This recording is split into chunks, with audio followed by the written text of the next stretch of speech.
Subscribe करें हमारे YouTube channel को और बेल आइकन को प्रेस करें हमारे लेटेस्ट वीडियोस को देखने के लिए।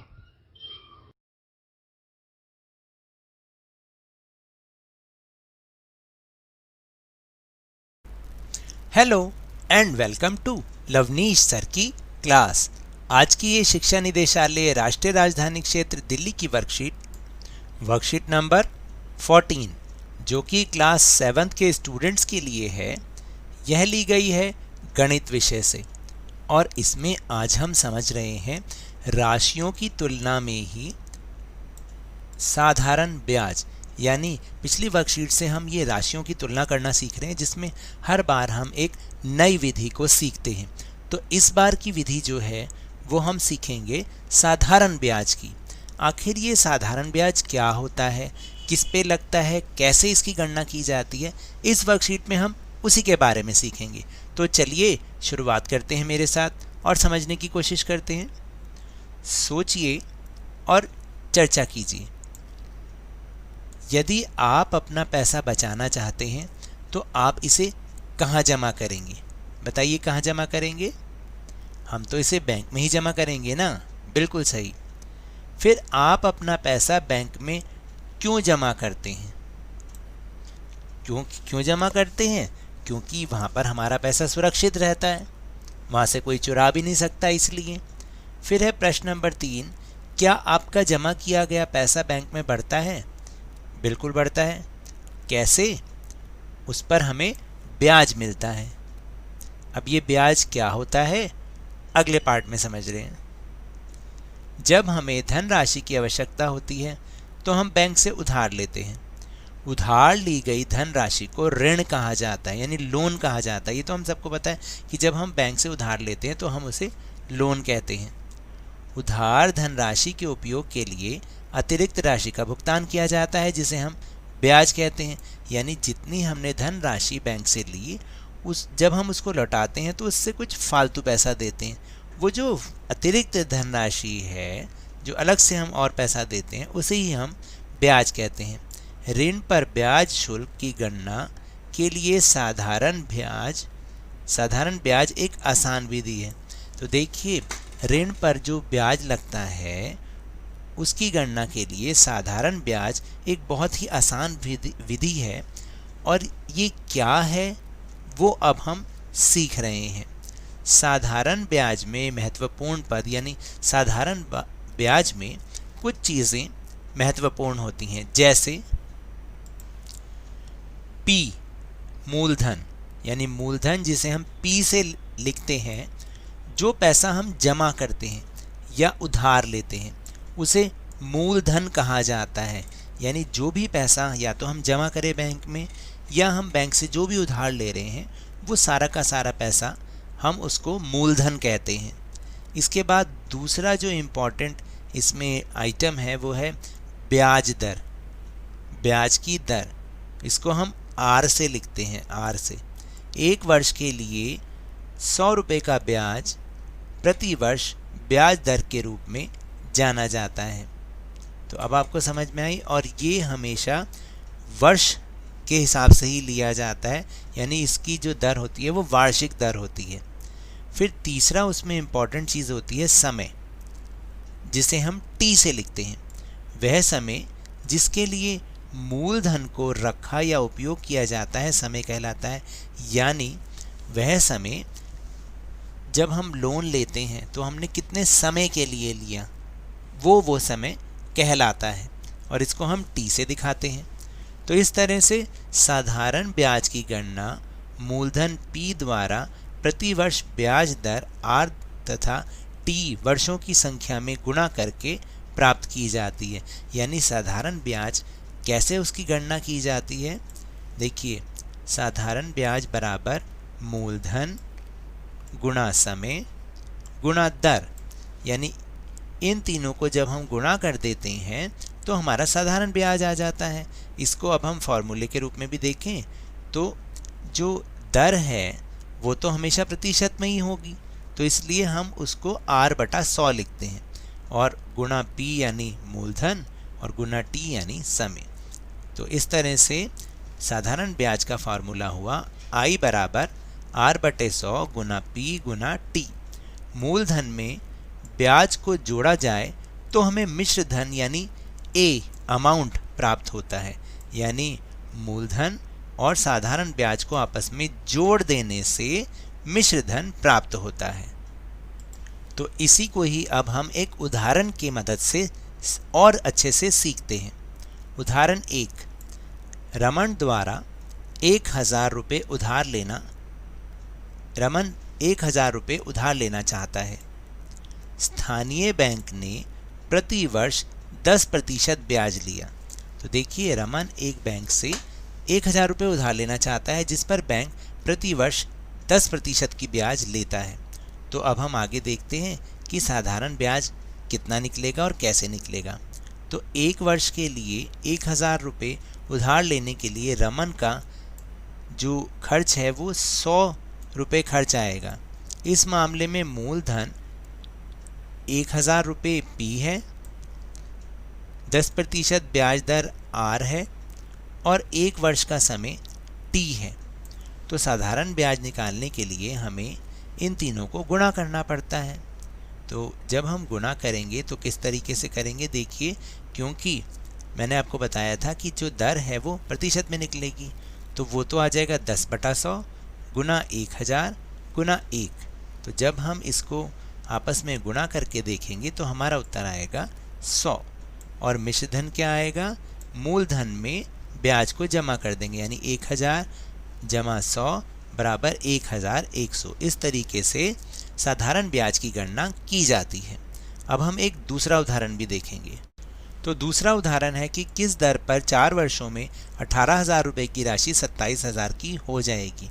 यानी 4 वर्षों के भीतर किसी व्यक्ति की जो राशि है वो 18,000 से 27,000 रुपये हो जाएगी। लेकिन अब हमें पता लगाना है कि आखिर हमें कितने दर से ब्याज मिलेगा, तो वो ऐसा होगा। तो इसका उदाहरण का जो हल करेंगे वो इस तरीके से करेंगे। ए बराबर यहाँ पर 27,000 रुपये है, क्योंकि ये मिश्र धन है, यानी मिश्र धन वो कह रहा है कि लास्ट में 27,000 रुपये हो जाएंगे, यानी मूलधन जमा ब्याज। फिर P यानी मूलधन यहाँ पर है 18,000 रुपये और T यानी टाइम है यहाँ पर 4 वर्ष। तो साधारण ब्याज निकालने के लिए मिश्र धन में से मूलधन को घटाएंगे। 27,000 घटा 18,000 तो उत्तर आया 9,000, यानी साधारण ब्याज हमारा आ गया 9,000 रुपये। फिर साधारण ब्याज को निकालने का फॉर्मूला R/100 गुना P गुना T, और फिर हम ऐसे ही R की वैल्यू भी इसमें से निकाल सकते हैं, यानी रेट ऑफ इंटरेस्ट इसमें से निकालने के लिए R बराबर 100 गुना 1 बटा P गुना T।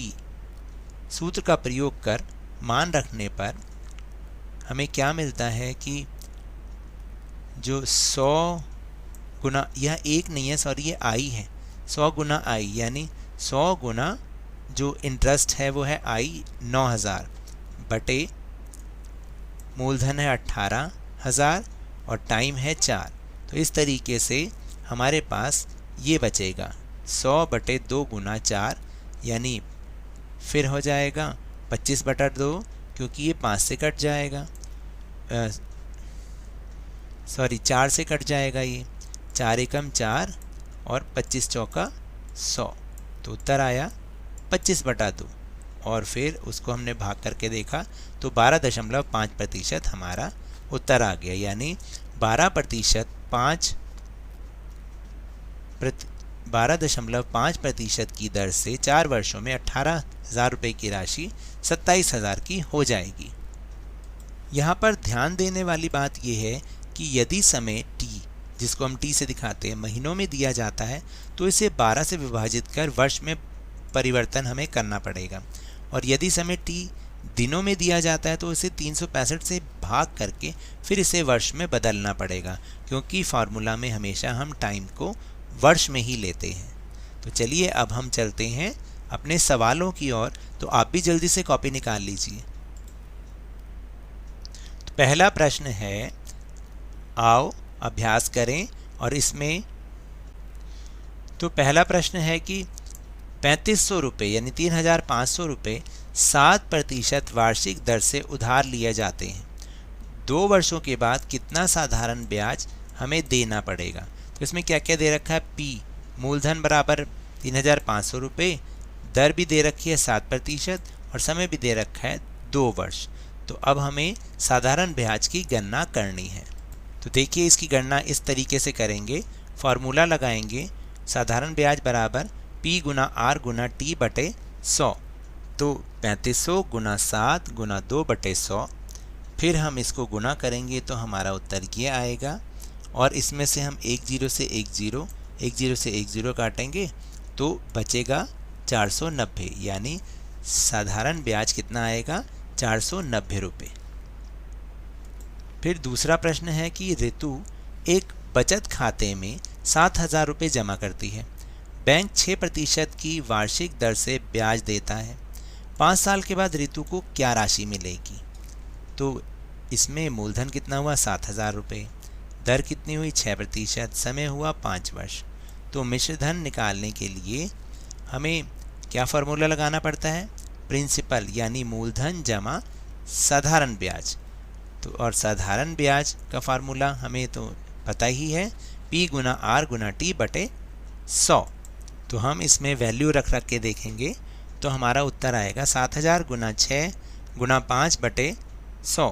तो इसको जब हमने गुना किया तो उत्तर आया हमारा ऊपर 10 लाख 2,10,000 बटे में 100, 10 से 10 से 10, तो ऊपर बचा 2,100 रुपये। तो ये तो आया हमारा साधारण ब्याज। अब मिश्र धन निकालने के लिए 7,000 मूलधन जमा में ब्याज 2,100 रुपये, तो टोटल बन गया 9,100 रुपये। ये हमारा उत्तर है। फिर तीसरा प्रश्न है कि किस दर पर 2 वर्षों में 16,000 रुपये की राशि 20,000 रुपये की राशि हो जाएगी, जैसा कि हमने अभी उदाहरण में भी किया था। तो इसमें मिश्र धन, क्योंकि आखिरी वाला जो है वो तो मिश्र धन है, क्योंकि इसमें ब्याज भी मिला हुआ है, तो वो तो हो गया 20,000 रुपये और मूलधन हो गया हमारा 16,000 रुपये। समय है 2 वर्ष। तो मिश्र धन का फार्मूला है मूलधन जमा में साधारण ब्याज, और साधारण ब्याज को अगर हमें निकालना हो तो मिश्र धन में से मूलधन माइनस कर सकते हैं। तो हमारा उत्तर आएगा 20,000 घटा 16,000 बराबर 4,000 रुपये। और साधारण ब्याज का फार्मूला है P गुना R गुना T बटे 100। तो अब हमें इसमें वैल्यू रख के देखते हैं। तो जब हम वैल्यू रखेंगे तो सामने तो हमारा आएगा 4,000, क्योंकि हम फार्मूला है साधारण ब्याज का, तो साधारण ब्याज है 4,000 रुपये, और सामने है 16,000 गुना R गुना 2 बटे 100, क्योंकि R हमें पता नहीं है इसलिए हमने R का R ही रख दिया। फिर इसके बाद हम तिरछी गुना करेंगे, इसको बोलते हैं तिरछी गुना। तो 100 की गुना 4,000 में, तो जब 100 की गुना 4,000 में और इसके नीचे बटे में 1 आता है, 1 की गुना इसमें, तो ये इस तरीके से हम लिखेंगे। फिर 4,000 गुना 100 बटे में 16,000 गुना 2, तो 10 से 10, 10 से 10 और 10 से 10, इस तरह से तीनों जीरो कट जाएंगे। ऊपर बचेगा 4 गुना 100 और नीचे बचेगा 16 गुना 2। तो यह आया 400 बटा 32 और इसका उत्तर आएगा 12.5%। फिर है चौथा प्रश्न, कितने समय में कोई धनराशि 10% वार्षिक दर पर दुगनी धनराशि हो जाएगी?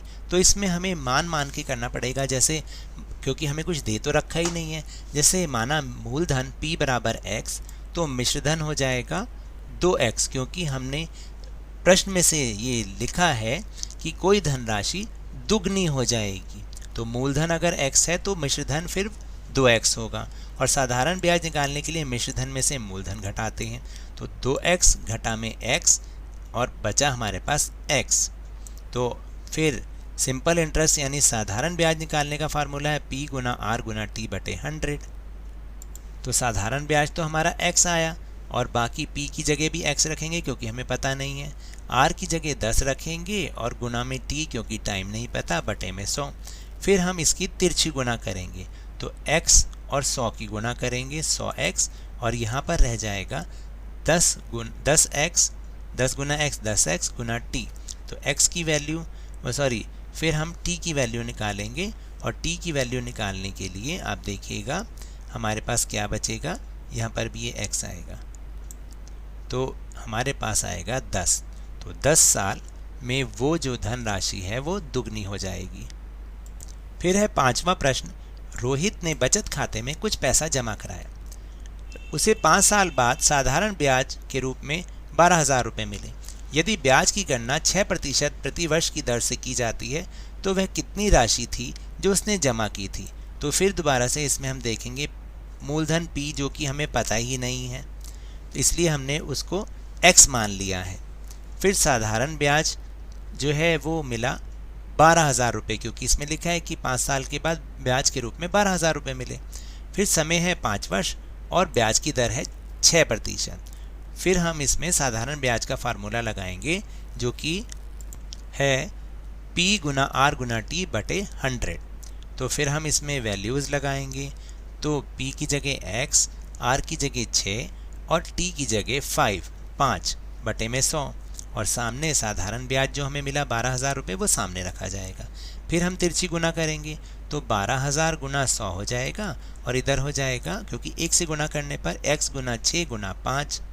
अब इसमें 100 की गुना करेंगे और x की वैल्यू निकालने के लिए ये इस साइड आएगा तो बटे का नीचे भाग होगा, तो नीचे हो जाएगा 6 गुना 5। फिर हम इसको आगे सॉल्व करेंगे, 1 0 से 1 0 कट जाएगी और 3 से इसको भाग करेंगे तो उत्तर आएगा 40,000 रुपये। तो ये तो थी आज की वर्कशीट। अगर मेरे इस तरह समझाने से आपको थोड़ा सा भी समझ में आया हो तो इस चैनल को ज़्यादा से ज़्यादा सब्सक्राइब कीजिए, लाइक कीजिए और बहुत ज़्यादा शेयर भी कीजिए। और हाँ, मेरे साथ इसी तरह वर्कशीट को समझते रहिए, लेकिन ध्यान और मन लगाकर पूरी मेहनत और लगन के साथ पढ़ते रहिए। और अगर कोरोना वायरस से बचना है तो मास्क ज़रूर लगा के रखिए। धन्यवाद।